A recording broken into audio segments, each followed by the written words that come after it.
અમેરિકામાં વર્ષ 2026ની શરૂઆત સાથે જ ઇમિગ્રેશન પોલિસીમાં એવા ધરખમ ફેરફારો આવ્યા એ આપણે જાણ્યા, જેણે સમગ્ર વિશ્વને ચોંકાવી દીધું છે. ને હવે અમેરિકા માત્ર સરહદો પર નહીં પણ દેશની અંદર ઘૂસીને પણ મોટા પાયે કાર્યવાહી કરી રહ્યું છે.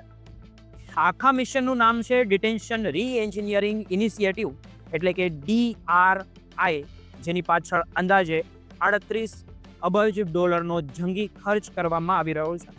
આ યોજનાનો મુખ્ય ઉદ્દેશ્ય અમેરિકાના જૂના અને વિખરાઈ ગયેલા જેલ તંત્રને બદલીને એક વિશાળ ફેડરલ નેટવર્ક ઊભું કરવાનો છે.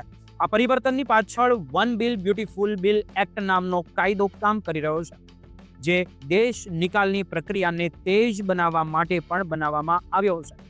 અત્યાર સુધી સમસ્યા એ હતી કે ધરપકડ કરાયેલા લોકો માટે જેલમાં જગ્યા ઓછી પડતી હતી, જેમના કારણે તેમને કોર્ટની તારીખ આપીને છોડી દેવા પડતા હતા.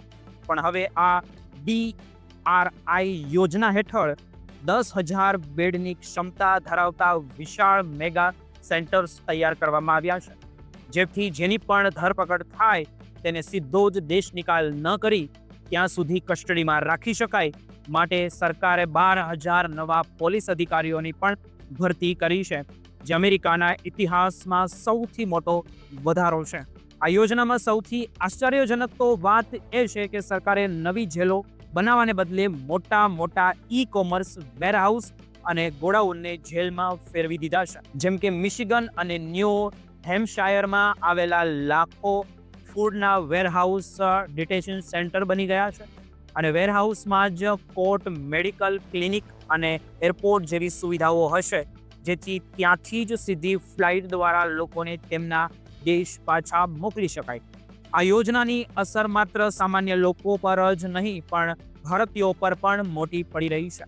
ખાસ કરીને H-1B વિઝા પર આવતા લોકો માટે હવે $1 લાખ વધારાની ફી નક્કી કરવામાં આવી, જેમના કારણે અમેરિકામાં નોકરી કરવી હવે ખૂબ જ મોંઘી બની ગઈ છે. એટલું જ નહીં, વિદેશમાં પૈસા મોકલવા પર પણ 1% ટેક્સ લગાવી દેવામાં આવ્યો છે.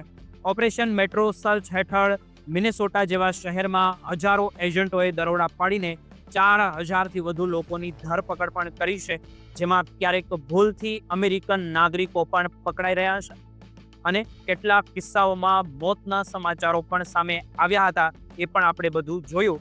સરકારનો લક્ષ્યાંક દરરોજ 3,000 લોકોની ધરપકડ કરવાનો છે, જેને કારણે વર્ષ દરમિયાન વર્ષે 10 લાખ લોકોને દેશની બહાર કાઢી શકાય. આ સ્થિતિમાં ભારતીય વિદ્યાર્થીઓ અને પ્રોફેશનલ માટે હવે નિયમો ખૂબ જ કડક બન્યા છે. આની ભૂલ પણ તમને જેલના સળિયા પાછળ ધકેલી શકે છે. આખી વ્યવસ્થા હવે માનવીય અભિગમ કરતા લોજિસ્ટિક્સ અને ઝડપ પર વધુ ધ્યાન આપી રહી હોય તેવું લાગી રહ્યું છે. તમારું આ વિશે શું કહેવું છે? કોમેન્ટ કરીને જરૂર જણાવજો.